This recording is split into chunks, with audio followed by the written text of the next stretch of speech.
in their own backyard. This forced them to confront a terrifying question.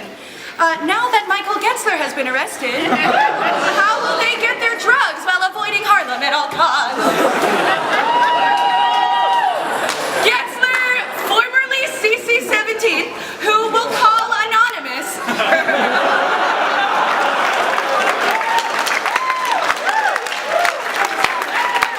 published an op-ed detailing his thrilling life of crime.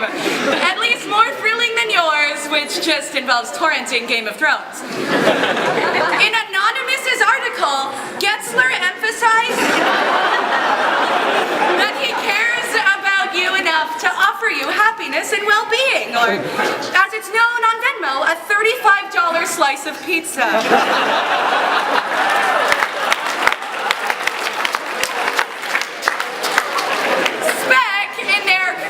Addiction to those sweet, sweet page views was the gateway to exposing our very own Walter White.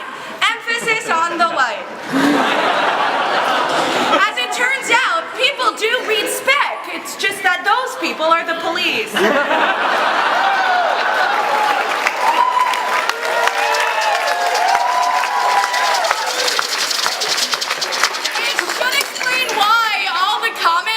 Like they were written on a lion's head toilet stall. Just a few days before Bacchanal, the NYPD was dispatched to McBain, Anonymous's dorm, with a warrant for Michael Getzler. Officers stormed the building, texted their friends for sign-ins, took the elevator to the 4th floor, which is a dick move, and fought their way to Anonymous's drug den by busting open the door that said Michael on it. It was a successful raid, though. Several officers were lost to McBain's signature piss, beer, and mold fumes. He had felt invincible. You know, that feeling of invincibility that comes with being a white Columbia sophomore with a disposable income large enough to cover thousands of dollars of wholesale LSD on top of coronets with a topping. Anonymous had nothing to worry about. After all, what are Columbia's marble facades for if not to shield us from the super scary people above 125th? Although we in the band find that kind of strange. Those scary people were forced into selling drugs to support their families, and you Columbia students should know all about supporting families. After all, Mommy and Daddy's money paid for your weed. Thanks, Mom.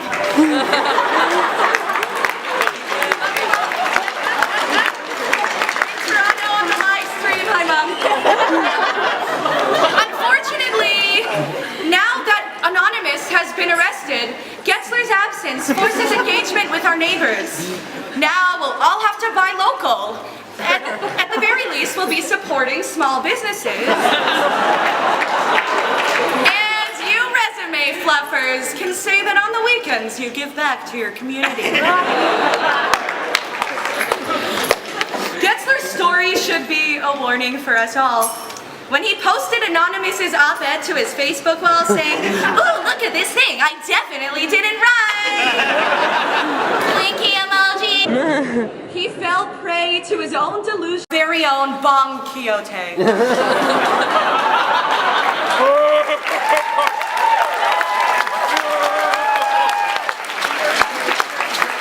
Turn it off! The only thing worse than Anonymous's Facebook was Michael Getzler's Venmo. His Venmo feed, which essentially functions of the class of 17's yearbook. Gawker and Gothamist were all guns blazing about kids blazing, asking how could Columbia students be this stupid. We in the band would suggest that when it comes to drugs, just say, "No, I'm not gonna pay with Venmo, I'll go to the ATM."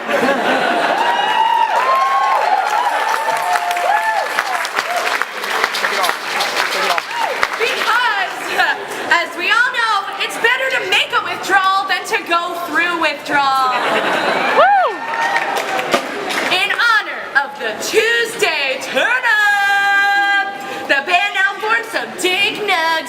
plays Vape It Up.